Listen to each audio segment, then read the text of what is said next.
विद्यार्थी मित्रांनो, आज आपण 11 ते 99 पर्यंतचे पाढे कसे तयार करावे याची आपण ट्रिक पाहणार आहोत. 30 पर्यंत सर्व आपले पाढे पाठ असतात, काय अडचण नाही. पण 30च्या पुढचे पाढे म्हणजे 99 पर्यंत कोणतेही पाढ असेल तर त्या या ट्रिकचा वापर करून आपल्याला तयार करता येतं. मग या ट्रिकला काय म्हणायचं? ABCD trick. काय म्हणायचं? ABC आणि D अशी या ABCD ट्रिकला म्हणायचं. मग आता एका विद्यार्थी मला म्हणलं, सर 97चा पाढा बनवून दाखवा. बरोबर आहे, 97चा. तर यांचं म्हणणं आहे की 97चा पाढा या ठिकाणी तयार करायचं आहे. 97 मला येत नाही. कोणाला तुमच्यापैकी तुम्हाला येत नाही, पण आपल्या पाढा तयार करता येतो. मग कसं? तर या ठिकाणी जो दशक स्थानाचा अंक आहे त्या संख्येची आपण मांडणी करून घेऊ, किंवा आधी आपण एका स्थानांकाची मांडणी केली, एका स्थानाच्या किंवा दशक स्थानाची केली तरी काही फरक पडत नाही. मग आता आपण काय करू? या ठिकाणी 9ची घ्या किंवा 7ची घ्या. या ठिकाणी काय करतो? 7चा पाढा आधी लिहून घेतो. मग याच्यामध्ये 7चा पाढा लिहिताना गंमत अशी आहे, याचा फॉर्म्युला आहे. काय फॉर्म्युला आहे? A अधिक B बरोबर C, म्हणजे A अधिक B बरोबर C याचं उत्तर आहे. पण A, D. आता A, D काय?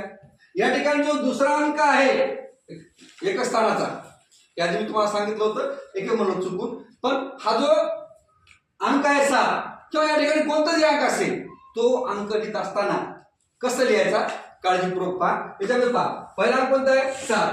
7 एक 7, 7 दुनी 14, 7 दुनी 14. पण लिहित असताना लक्षात घ्या कसं लिहायचं. 14 लिहिताना इथं असं लिहायचं. पहा, ही स्टेप महत्वाची आहे. 7 दुनी 14, 7 त्रिक 21, 7 चोक 28. हा म्हणा, 7 5 हा 7 सकम हा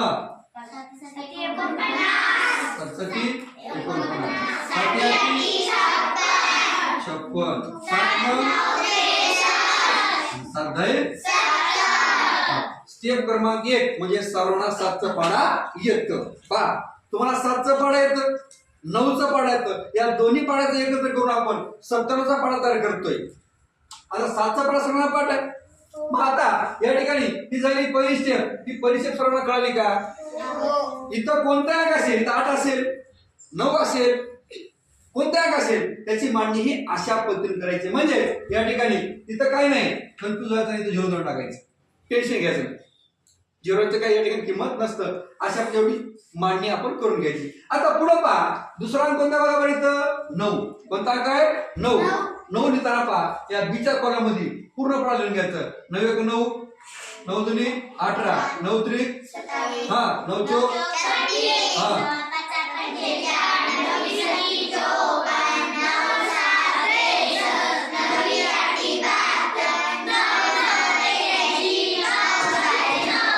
5.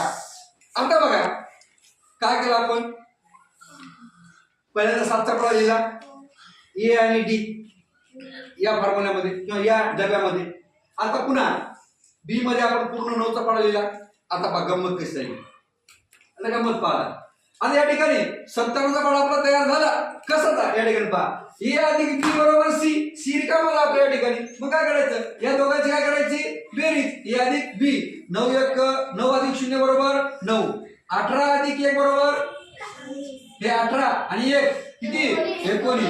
27 अधिक 2 बरोबर 29. 36 अधिक 2 बरोबर 45 अधिक 3 बरोबर 54 अधिक 4 बरोबर 58. 63 अधिक 4 बरोबर 67. 72 अधिक 5 बरोबर 81 अधिक 9 बरोबर 90. आणि 90 अधिक 7 बरोबर किती? पहा या ठिकाणी आपल्या समोर या ठिकाणी पहा आता 97चा पाढा तयार झालेला आहे. न बेरीज, न वजाबाकी, न गुणाकार, न भागाकार, काहीच टेन्शन नाही. सहजरित्या या ठिकाणी 97चा पाढा तयार झाला. 97 97 97 दोन्ही 194, 97 त्रिक 291, 97 चोक 388, 97 पाचा 485, 97 सकी 582, 97 सकी 689, 79, 97 आठी 776, 97 नवी 903, 97 970. बस या ठिकाणी पहा आपल्या समोर 97 म्हणजे 97चा पाढा या ठिकाणी तयार झालाय. अशा पद्धतीने आपण कोणताही पाढा सहजरित्या तयार करू शकतो. त्यासाठी लक्षात घ्या, या ट्रिकचा आपण वापर करायचं. तिला म्हणायचं ABCD ट्रिक. काय म्हणायचं? ABCD trick. आणि हा फॉर्म्युला लक्षात ठेवायचं, A अधिक B बरोबर C आणि A आणि D. अशा पद्धतीने या ठिकाणी संख्येची मांडणी करून आपल्याला 99 पर्यंत कोणतेही पाढा तयार करता येतं. धन्यवाद.